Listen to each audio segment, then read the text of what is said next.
When I took a look back at the space, some of the problems that we worked on back then, 25, 26 years ago, are still unsolved.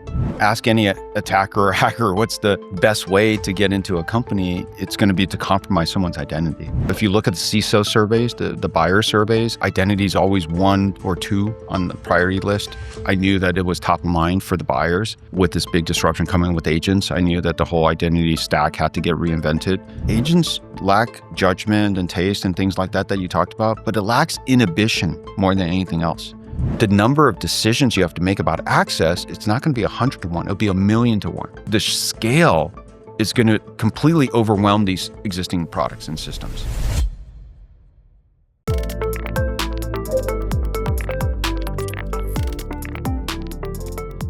Howard, for anyone who doesn't know who you are you? I'm Howard Ting. I'm a builder. I love to create things. I am a father of 3 amazing children, and I'm currently the CEO of Opal Security. Nice.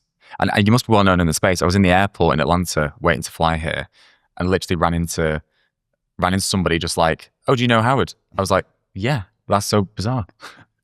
It is a little bizarre. But I've been in this business for a long time. I started my career in cybersecurity in 2000. Wow. And so in the 26 years that have transpired, it's a lot has happened in this market. I've met a lot of people, and I was just slacking with our head of people earlier today. She was asking me how it's going. And I said, I always loved Black Hat or RSA, because it's like a reunion. It's like a homecoming or reunion. I get to see a lot of old friends and family, almost family, practically family, work family.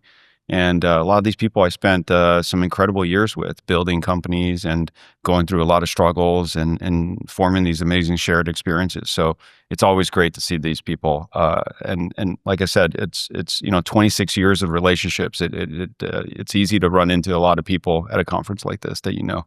Oh, I can imagine. Yeah. And I mean, you've been in cybersecurity for 26 years, give or take. Yeah, I left and did some other stuff in data infrastructure. So I had an amazing run at this company, Nutanix. I was there about 5 years. And that's not in cybersecurity, but I stayed close. Even when I wasn't directly involved in cyber, I would mentor people that are still in the business. I would get a lot of calls. I would track a lot of the companies because I would have some sort of vested stake, whether it was investment or, people that worked for me that were in these companies. I would stay in touch. And so I would follow it. So over 25, 26 years, I've been in or around this business, and it's transformed in such a big way. It's obviously scaled in such a huge way. RSA this past year compared to RSA in 2000, which was the first one I attended, I don't know what the numbers are, but I'm sure it's up like 100x in attendees or something, maybe even more. So it's transformed so massively. Like there's so many different subcategories within cybersecurity now. And it's been amazing just to see it emerge and evolve over these years. And I just turned 50 last year, so I started thinking about what I want out of the last chapter in my career. And that's part of the reason I came to Opal, because this is actually where I started my career in 2000. I started in an identity company named RSA. That's the company that originally put the conference on. They've since separated.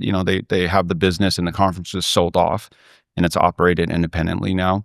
But I started in identity management, and I spent the first 10 years of my career in identity management. And what was fascinating when I took a look back at the space was how some of the problems that we worked on back then, 25, 26 years ago, are still unsolved.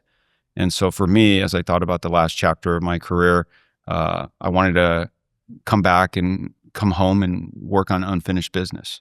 I mean, yeah, and I want to dive more into the identity space. And obviously we're not dealing with just humans now, are we? We're dealing with non-human identities, which is a minefield. But just to set the scene for the rest of the podcast and the things that you're going to be recommending and saying and things like that, could you run me through your background? Yeah.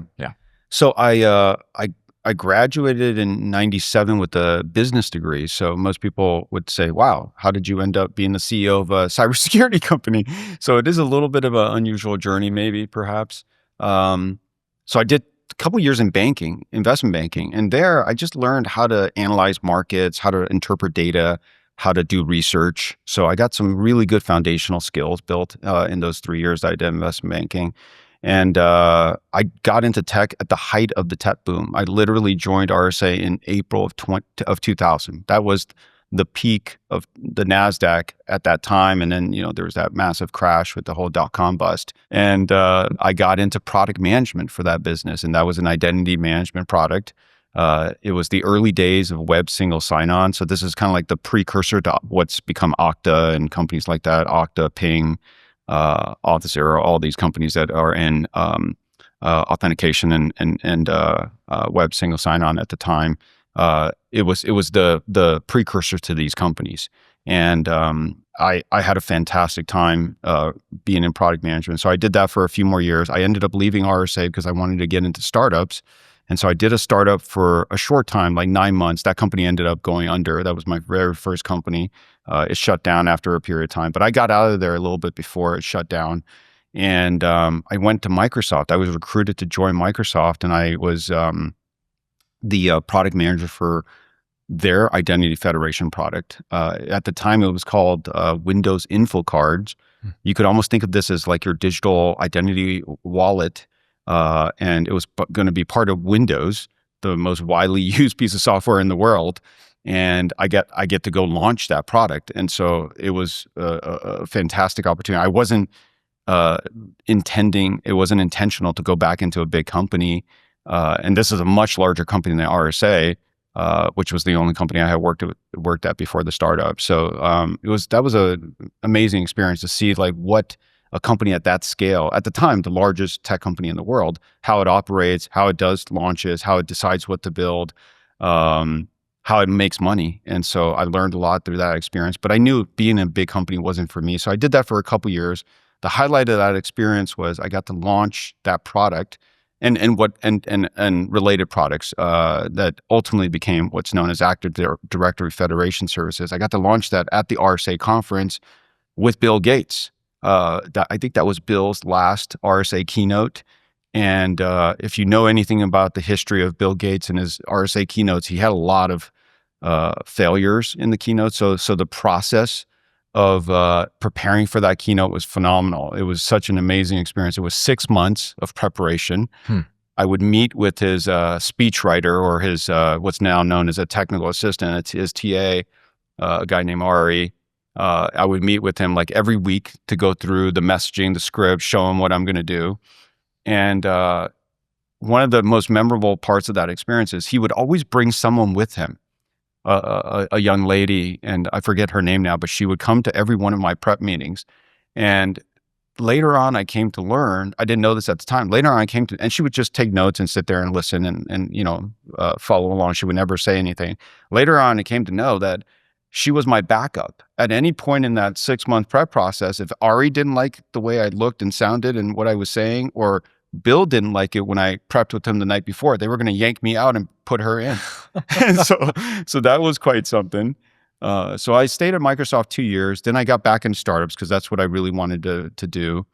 And I came back to the Bay Area at that time, and I joined a startup in identity management. We were in fine-grained authorization, also known as entitlement management. It was a company named Securant. It was acquired by Cisco. And I was only there like a year before we got acquired. And probably one of the biggest breaks in that experience was it was funded by Greylock, that company. I got to meet the most senior partner at Greylock now, named Ashim Chandna. And he opened amazing doors for my career from that point forward. He obviously liked what I did, and he respected the work and value I created in that company. And he basically said, when you're ready to move on after this acquisition, please call me.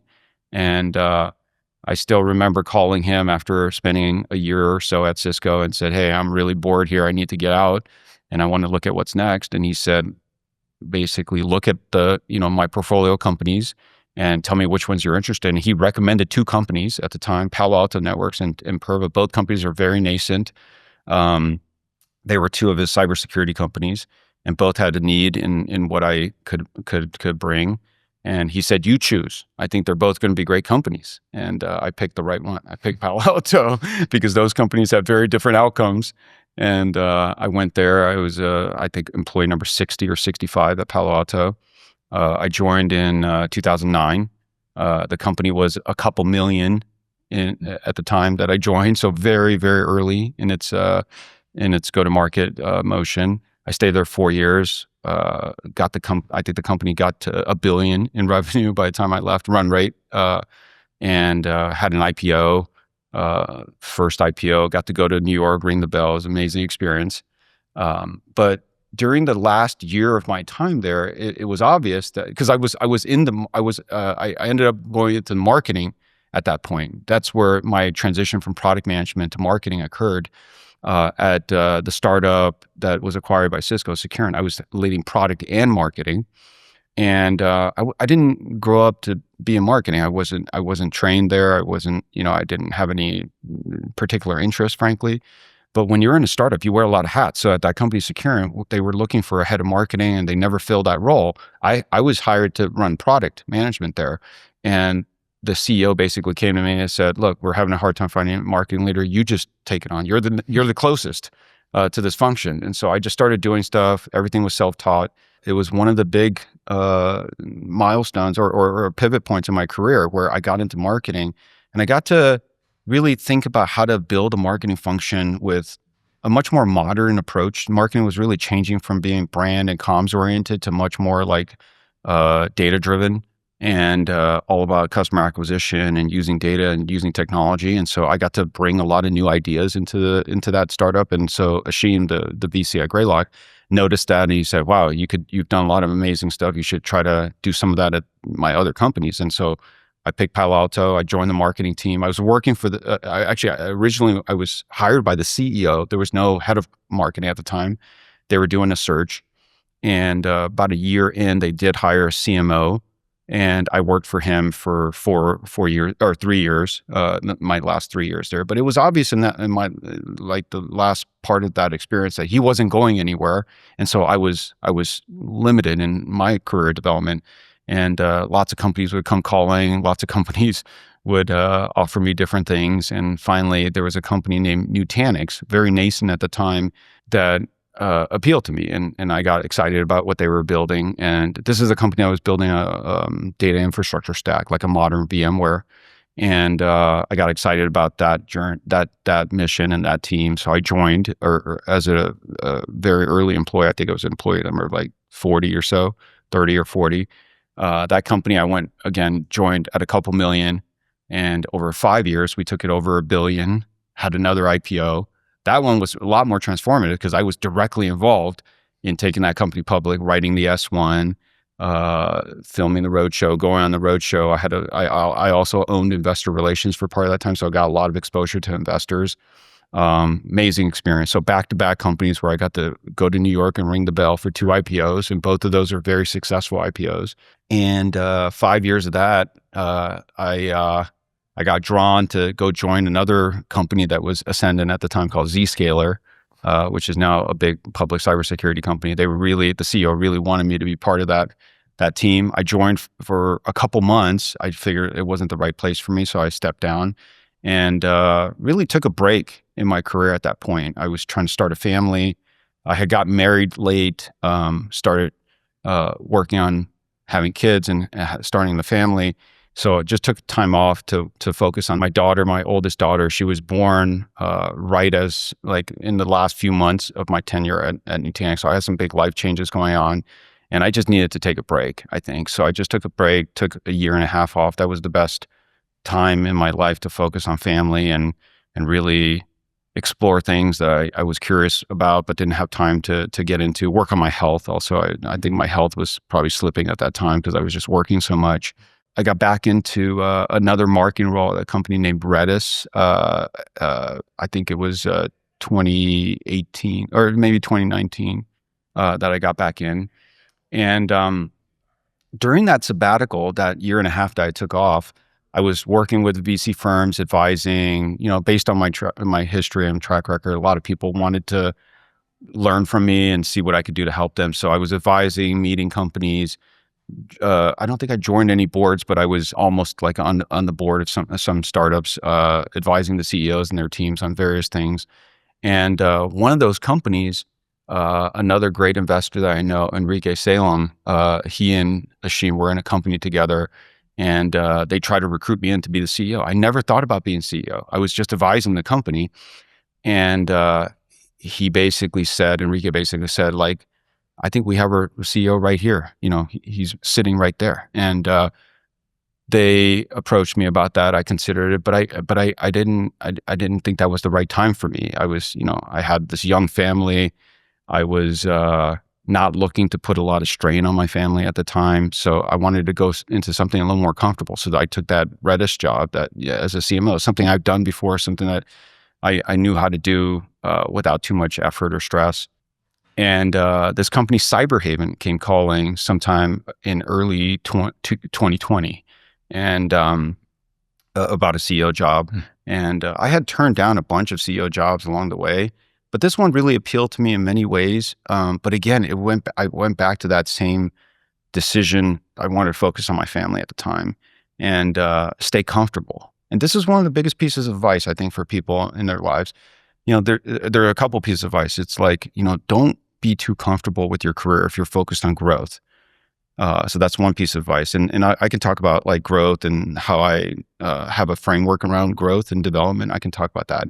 But the other piece of advice is there are times in your life when you want to press on the gas pedal and just go as fast as you can. And there are times when you want to ease off. And I was at that point in my life. I was like easing off. I had achieved a lot of success, made some money. I was very comfortable. So I was easing off my career and really focused on family. And then COVID happened. So I turned that job down, Cyberhaven. I turned it down. I decided not to join. And then the next month, COVID happened.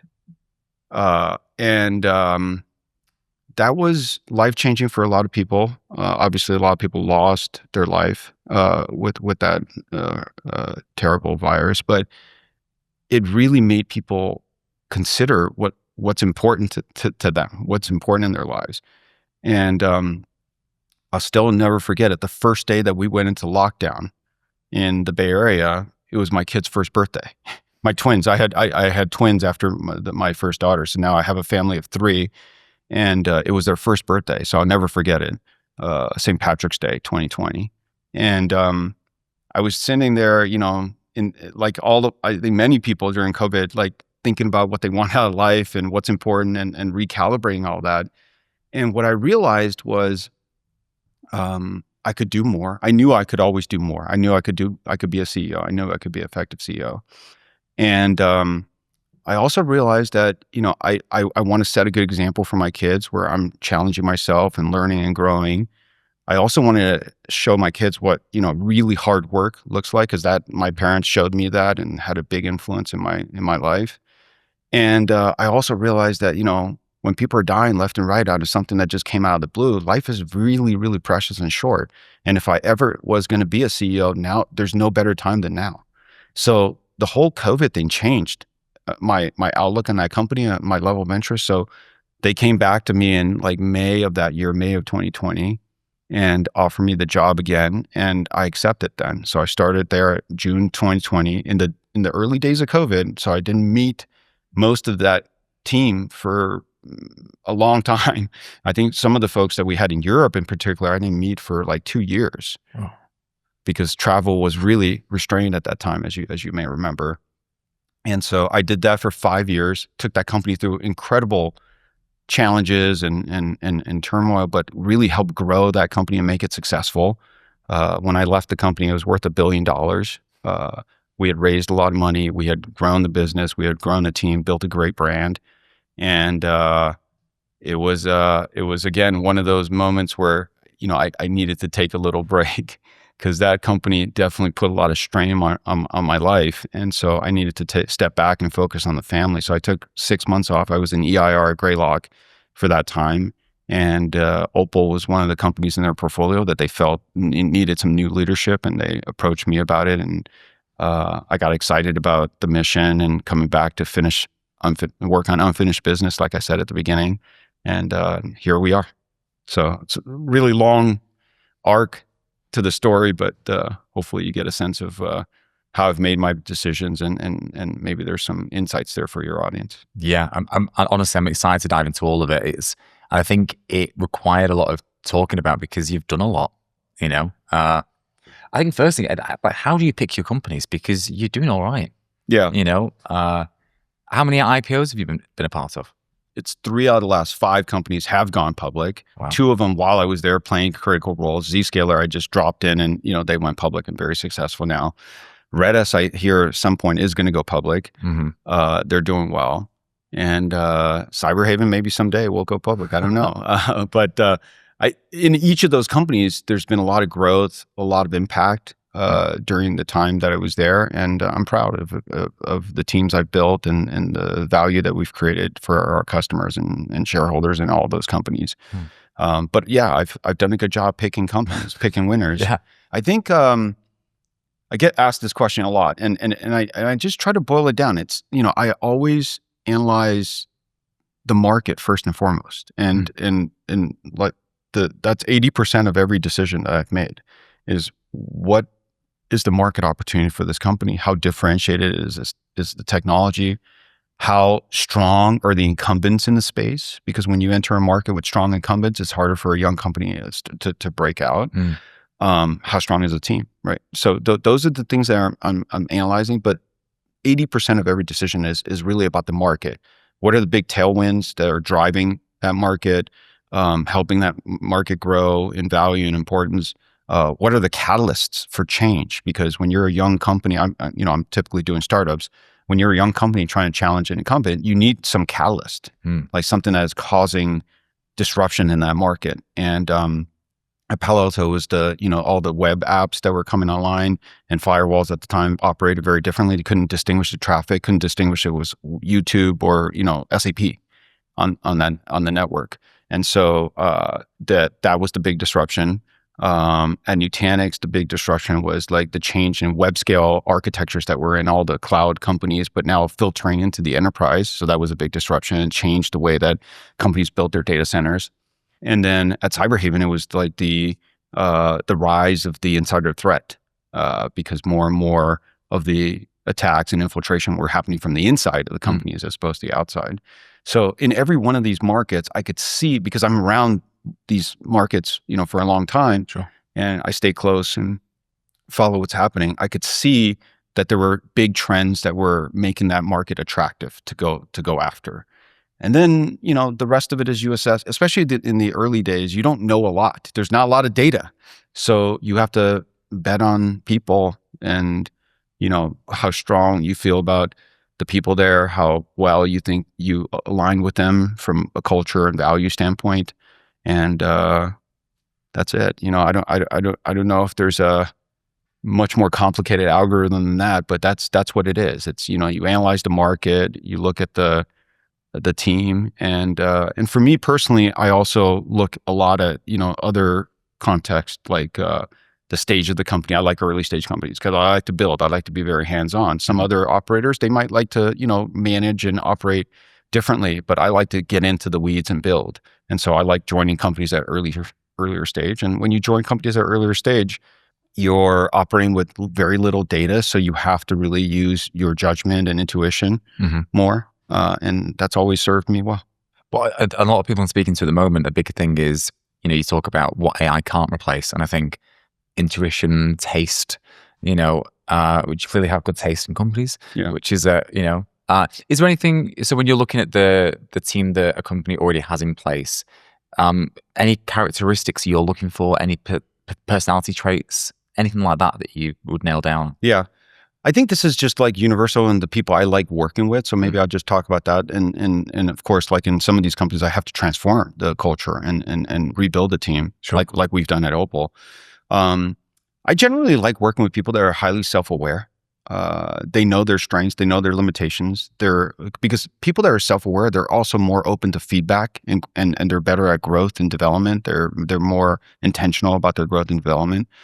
So I love working with people that are self-aware. I love people that are very mission-oriented, meaning like they care deeply about what that business is about, what that company is about, what they're trying to achieve. And it could come in different flavors. Like some people are, the mission is to go build a big company. Others care because it's solving a big problem in the world. Others care because they want to be a good teammate and they want to support their team. But I like people that are very, very mission-oriented and have some deeper meaning behind the job, and it's not just a job. I like working with people that are great teammates to their colleagues. And that includes things like, giving people chances when others wouldn't. It means like supporting them when they're down. It means helping them grow and learn new things. So I love working with people who are great teammates. And then I like people who are highly committed. These startups are very hard. It takes a lot of sacrifice, takes a lot of effort, because I'm looking for a much higher level of commitment. Wow. So that 9 to 5 bit, I don't want to dwell on that, but everyone's talking about work-life balance and how important it is. When people criticize that and they say, but I need a work-life balance, what would you say back to them? I think it's oscillated, frankly. Like, I think we go through these stretches where, work-life balance is a primary consideration, and then times when, it changes. Right now, I think with AI and how quickly things are happening in the technology world, I think work-life balance is far less of a consideration for most people today, because if you want to be part of winning teams and companies and your competitors are running quote unquote 996, which I'm sure you've heard about, you're losing ground. So, whatever you're doing there, it's likely not going to lead to the biggest outcome that you want. And so it's about being competitive. I have this saying: I want people who work like they want to win. We know the greatest athletes in the world, they're also the hardest workers, right? Because they love to win. The Michael Jordans, the Steph Currys, like, they are the hardest workers because they want to win. Tom Brady, David Beckhams, or, the Ronaldos, like they work like Messi, they work like they want to win. Yeah. And to me, winning is important because, it's why we do these jobs. Like, that's what I meant by, they have to have some, they have to really care about the mission. Like, they have to really care that, this is a company that I want to be part of and help make successful. I love people who have that kind of passion. I've got 3 young kids, and my number one expectation of myself is to be the best father I can. My parents worked a lot. They owned a Chinese restaurant. They were very absent. They were never around for me, and they didn't come to any school events or any of my sports games or activities or anything like that. I walked to school. I didn't get dropped off. So I grew up without a lot of parental support. And when I had kids, and even at that age when I really started thinking about what I wanted out of life, I knew I wanted to have a family. I knew I wanted to have multiple kids, and I knew I wanted to parent differently. I want to be present. I want to be involved. I want to be very, very close with my kids, and that's my number one job. So you've seen my career track record.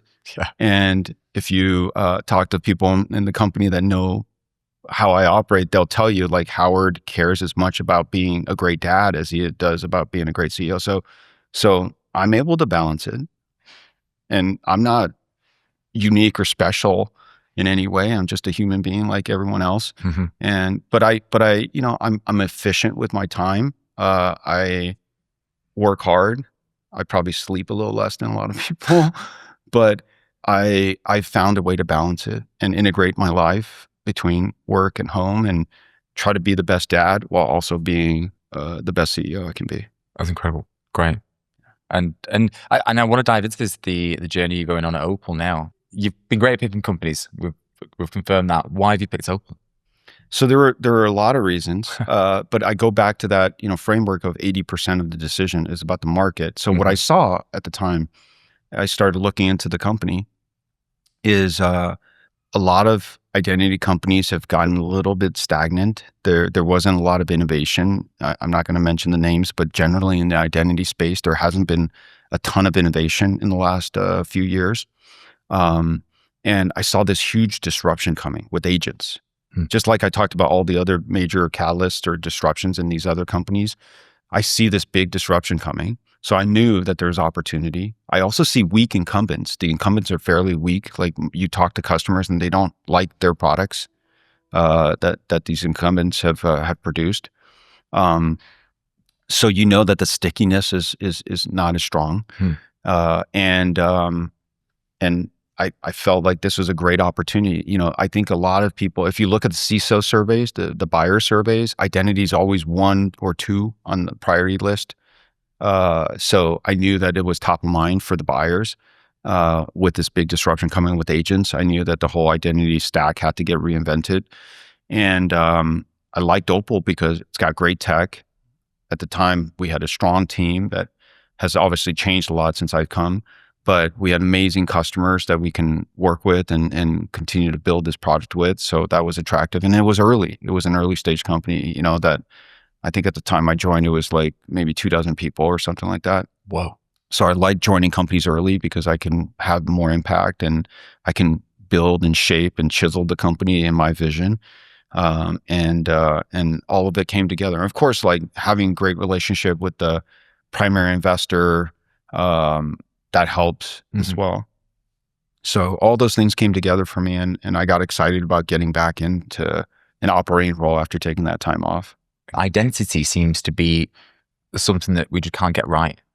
Why is that the attack surface that just seems to be a consistent issue throughout the years? It's the easiest way to compromise a system today. Finding software bugs and exploits that way, I think it's becoming harder and harder. With AI, it's obviously changing a lot, but Sure. on both the offensive and defensive side. But if you ask any attacker or hacker, what's the best way to get into a company, it's going to be to compromise someone's identity. And Opal works on not the authentication or the identification of an entity, but what happens afterward, meaning what access does that entity have? Like today, it's mostly humans. In the future, it'll be, humans and service accounts and agents as well. So we work on governance of access governance, or IGA as the market is called, identity governance and administration, but it's really about managing access. And, that's why, a lot of bad things happen that way, because someone gets some entitlement or permission because they had to do something, and it stands. It's a standing permission. No one ever took the time to go revoke it or remove it after, their need for that access has expired. And you accumulate these permissions, and over time, those can get exploited, because if I'm an attacker, I can go and, get someone in your organization to click on some phishing email or something. I could compromise that identity, and I could use that identity to then laterally move throughout the network into other apps, other systems, compromise other identities.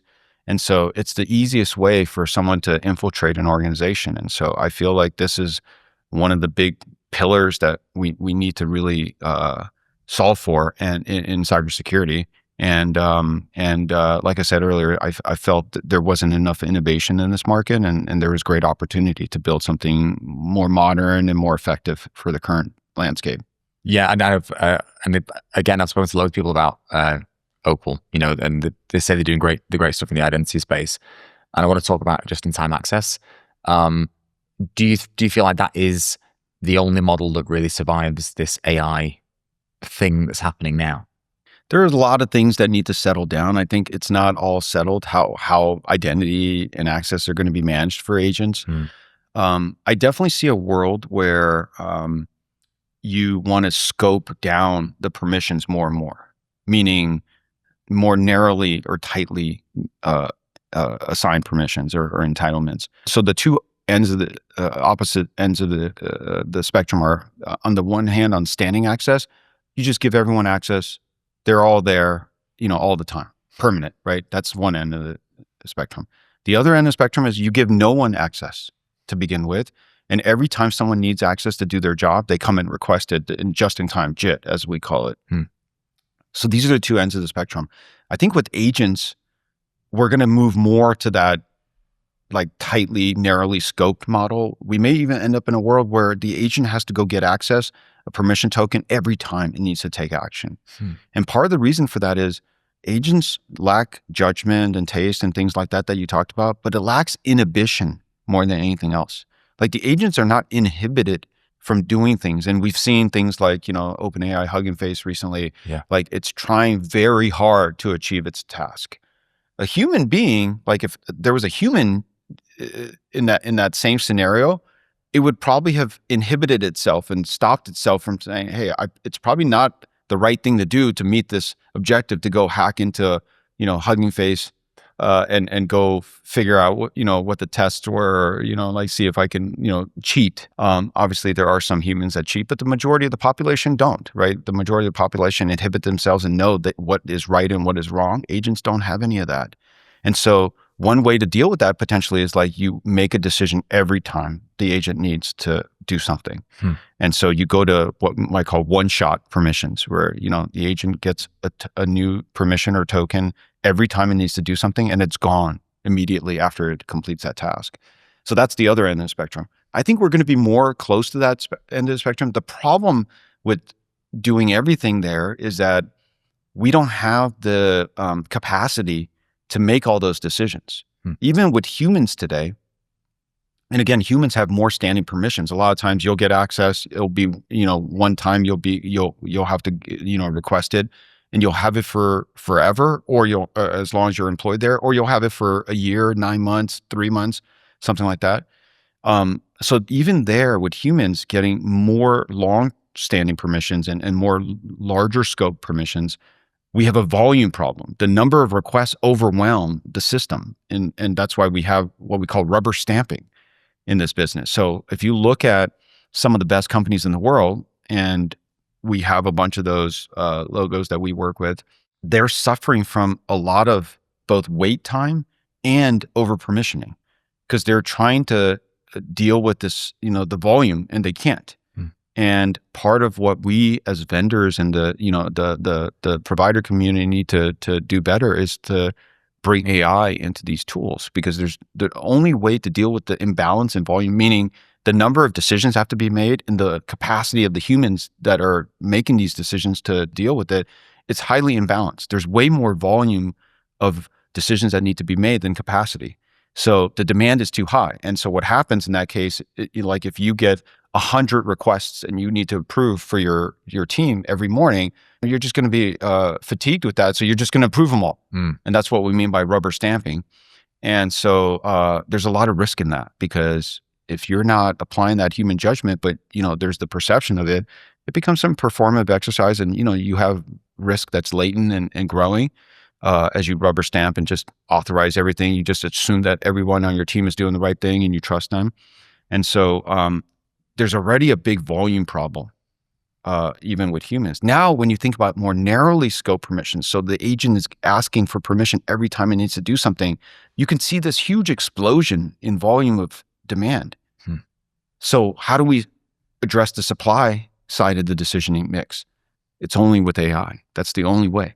And so that's what I expect more and more. And you already see it, like you walk around the show floor here at Black Hat, every company is an AI company, and every company's got AI in their product somehow. I feel Opal has done a really good job of building AI into our platform. We launched this product, Paladin, earlier this year. It's a decisioning agent that can make decision using all the context in your organization, things like looking at your messaging systems, looking at your ticketing systems. So for example, if an engineer requests access to a customer database and says, I need access to XYZ's database because I'm working on their ticket, and our Paladin agent will go look to see, is there a ticket for that customer right now? Is it assigned to that engineer that's requesting it? So it'll pick up all that context. What is the manager saying in the Slack channel about it? Is there anything in the, in the messaging channel, Slack channel, that we can use to make a higher quality, more precise decision? So our agent is consuming all that context and making a very well-informed, accurate decision. And it's doing it at machine speed, right? And it's doing it at scale that humans cannot keep up with. So that's how we're solving the supply side of the decisioning. But on the demand side, it's going to, there's this ratio that people talk about, like the number of non-human identities to human identities is like 50 to 1 or 100 to 1. Yeah. That might be true. Let's just say it's 100 to 1. But think about, like, in this world, we're going from larger scope or wider scope permissions to more narrowly scoped. The number of decisions you have to make about access, it's not going to be 100 to 1. It'll be 1,000,000 to 1. And so the scale is going to completely overwhelm these existing products and systems. And so the only way to deal with that scale challenge is to bring AI and have AI augment what the human capacity is. And that's the only way. And we've been building that for the past couple of years, and we shipped that product earlier this year, and it's getting tremendous feedback in the market. It's going to be a fun problem to tackle. Yeah, it sounds it. It sounds absolutely reasonable what you're saying. To anybody who's out there thinking AI checking AI, it sounds scary. Can be. What would you say? I'll go back to the capacity problem. I don't think AI should make all the decisions. Okay. I think AI can narrow the funnel. if you will, right? There are a lot of decisions that, that don't need a human to check. Like, I'll give you an example. Let's say you have an intern in the company, and the intern is requesting access to some critical system for their internship. So for that scenario, you might want to more narrowly bound it, right? Let's say we give the intern permission for 7 days at a time. And let's say at the end of 7 days, the intern makes the same request. The manager or the person the intern's working with makes the same approval. We see 3 or 4 of those approvals in a row. The 5th one, the AI can just approve, right? So it doesn't need a human to review that. So the AI can narrow the funnel of what actually gets escalated for human review. And that's where I think we can make the biggest difference, right? AI isn't going to make all the decisions because it doesn't have the full context and judgment that humans have, but it can definitely narrow the volume that's going to humans and allow the humans to look at the most important, hardest decisions to make, the ones that really require judgment and institutional knowledge and context that maybe the agent doesn't have.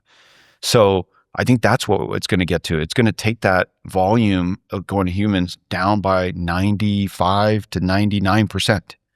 And then the real human capacity to review these decisions, it'll be applied to the right decisions, the requests that really need that human judgment. Wow. So I know what you mean. Like, it is a little scary to consider that AI could be managing AI, but I think there's a different way to look at it, which is help AI, shrink the funnel to what's most critical and what needs the human judgment. Yeah, I mean that makes absolute sense because there is no other way by the sounds of it. If you think about, if you believe what I'm saying, 1,000,000 to 1, and we already have a bad starting point where, people are waiting a long time for access because decision makers can't review the volume and keep up. And we still have a lot of standing permissions for humans that are, that create risk. If you believe that, and you believe the volume is, like we're going to have more narrowly scoped agent access to, and the volume like 1,000,000 times more volume, there's no other way. Absolutely. There's absolutely no other way. And so I think Opal is well positioned. Our alpha, I think, is we understand policy really well. We've brought AI in this very intentional way into the product. And I think our platform is also really well designed for agents because we're the most programmable modern IGA in the market, access governance product in the market, one of the newer access governance providers. There's several that we compete with. I feel like we're the most programmable, developer friendly. And when you think about how developers request access to systems, agents are going to probably look and act like developers in how they're not going to a UI. Developers don't want to go to a UI, a web page, and request access. They want to script it. They want to use APIs. And so we have the most programmable platform with all these different interfaces, all these different ways to encode and manage policies, execute decisions, execute workflows, run scripts. So agents can take advantage of that. And so I think we're really well positioned between that, the programmability of the platform, and the AI that we've brought in that I think is the best decisioning AI that's in the market today. I think we're well positioned. What other contexts would Paladin look at to check for if you should have permission or not? More and more over time. Right now, we look at identity context. So, like, how recent was this identity created?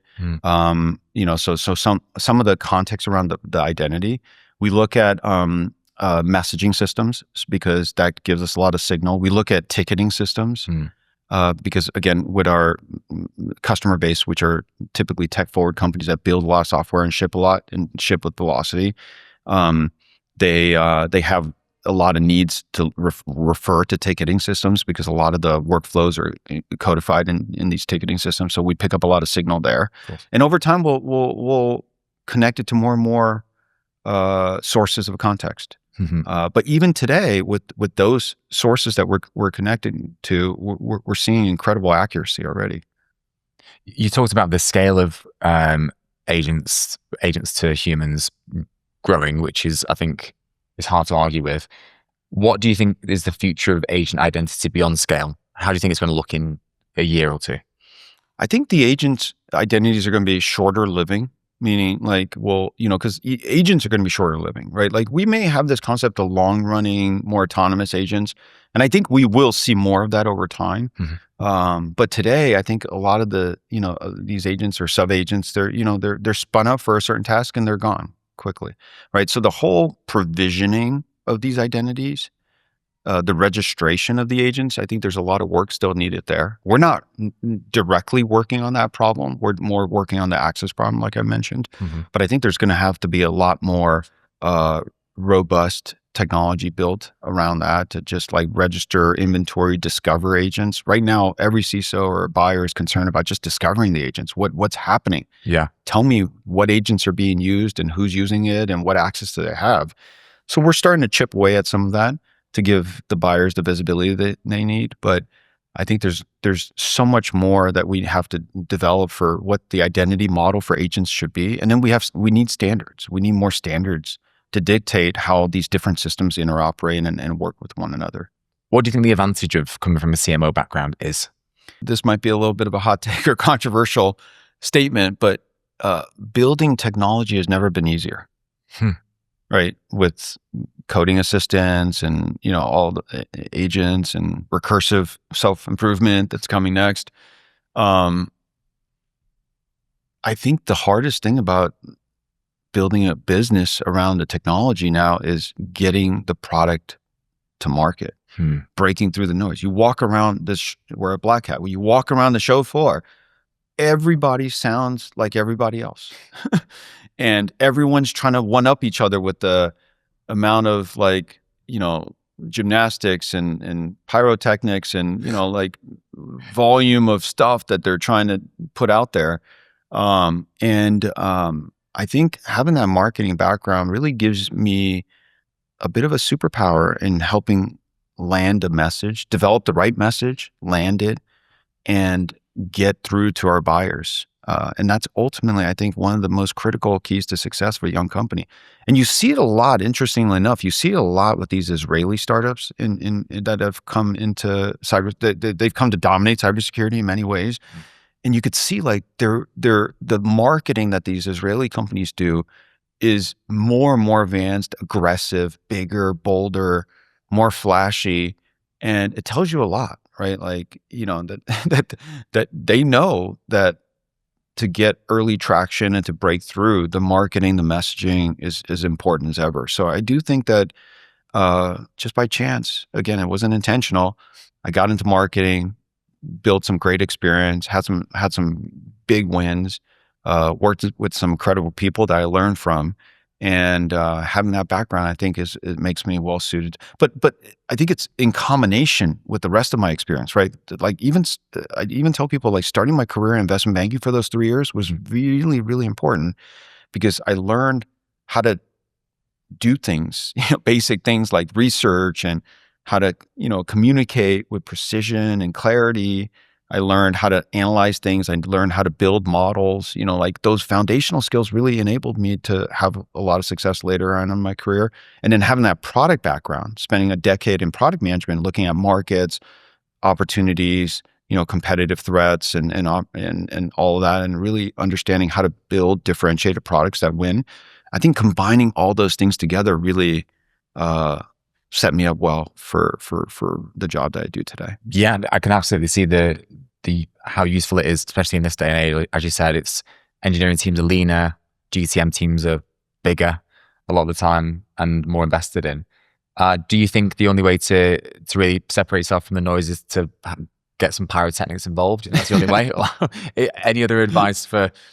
Look, I think all those things quickly become commoditized. Sure. Like when you start, launching fireworks, everyone's launching fireworks. So I try not to over rotate on those kinds of things. Like try to go with the biggest megaphone or whatever. I focus most of my time, like the 80-20 rule. I focus most of the time on the message, a little bit less on the delivery and the packaging. But the packaging and delivery are the last 20%. So I do spend some energy there, but I focus most of my energy on the message. Does it communicate with clarity? Does it come off differentiated? Is it memorable? Does it stroke some emotion in your audience?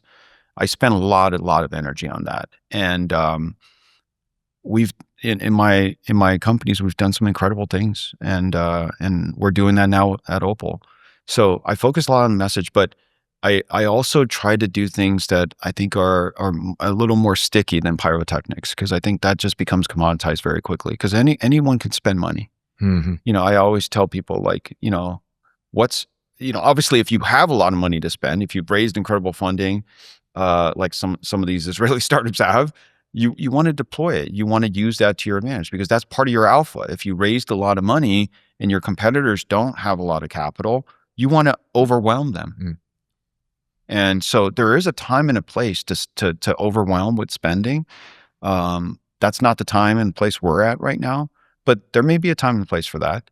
Because I know in some of my companies, when you start really winning and building your brand, you just go bigger and bigger. You start, taking not just ads at the conference venue, but at the airport when people land. And of course, like, you see that all the time when you land in Vegas. I'm sure you saw that, but you just go bigger and bigger as you get more capital to invest, and the business can sustain that kind of spending.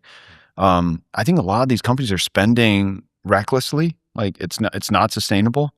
But I think the reason they're doing that, they feel, getting off to a quick start and building momentum early, that's the way to compound your advantage, because you get off to a fast start, you grow quickly, you raise more money, you have more money to invest and spend, you grow quicker than your competitors, you raise more money than them, and you just keep compounding that advantage. Mm-hmm.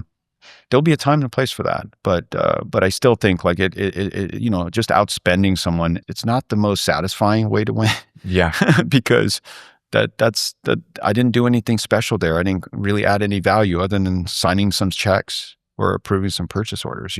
For me, there's a personal satisfaction in doing something that is memorable and sticky, and I've helped build some companies with some amazing brands, and that's what I'm in it for. Growth framework. You mentioned it earlier. I'd love to hear more about the growth framework. So let's finish on that. Yeah, it is a talent audience, I suppose. So it's good. So I always give advice to people, like, when you think about your career, especially people that are very ambitious. Not everyone's very ambitious, right? A lot of people want to have a 9-to-5 job. They work to live, not live to work. And that's okay. I don't pass judgment on those folks. But if you really are ambitious and you really want to invest in your career, you got to think about growth. And growth comes in 3 dimensions, the 3 S's. I call it scale, space, and scope. So they're pretty self-explanatory, right? And space is industry or, market that you're playing in it. Right.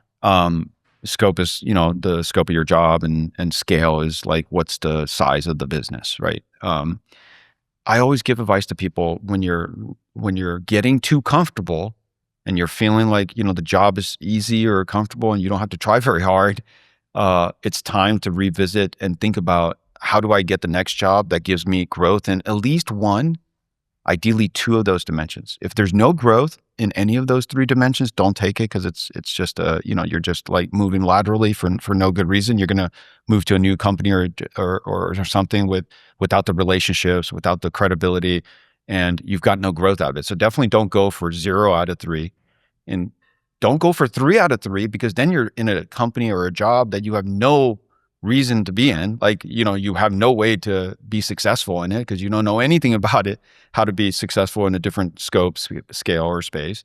Ideally, you want to go for 2 out of 3.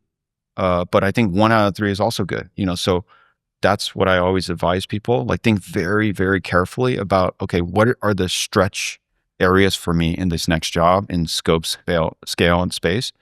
And hopefully there's at least growth in 2 of those dimensions. So that's the ideal next job. Advice to people out there listening to this, or the CISOs, CEOs of businesses, startups, what would you say? I think the best advice, and I've gone through a lot of transformation in the last year or so, because I've dealt with some big turmoil in my personal life. I think it's take care of yourself first. I think as a parent of kids and, as a CEO of a company, it's very easy to forget to take care of yourself, because you've got people and obligations tugging at you all the time, pulling you all these different directions, and you're just running after one thing after another. And for me, it's really important to get exercise. I get my exercise in 3 times a week, no matter what.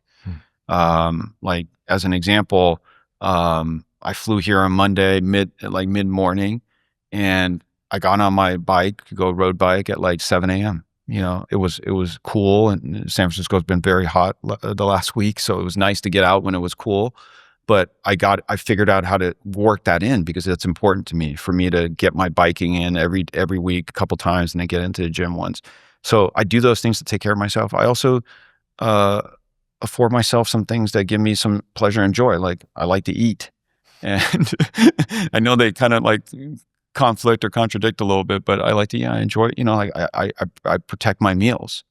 A lot of people, earlier in my career, I would just skip lunch. In fact, I didn't eat breakfast and I would skip lunch. I would eat one meal a day. It would be a big meal. It would be a big dinner, but I didn't do a good job taking care of myself. And so now I know what's important to me and my exercise and eating and enjoying what I'm eating. So I'll make time to, go get what I want to eat as opposed to just going into the fridge and warming up some, leftovers. Obviously, I have to do that, from time to time, but I always try to plan around it. I'm like, okay, lunch is coming up. I'm going to do this call while I'm, going and getting myself a burrito. It's my go-to meal when I'm going to go get a burrito when I get home from this trip. So, I work around it because I know those are the things that are important to keep myself healthy and feeling good. And so I've become much more self-aware about taking care of myself because I know I have so much other responsibility and I can't do a good job with those things unless I'm in a good place. Brilliant advice. Thank you so much for coming on. Thank you. Thanks for having me.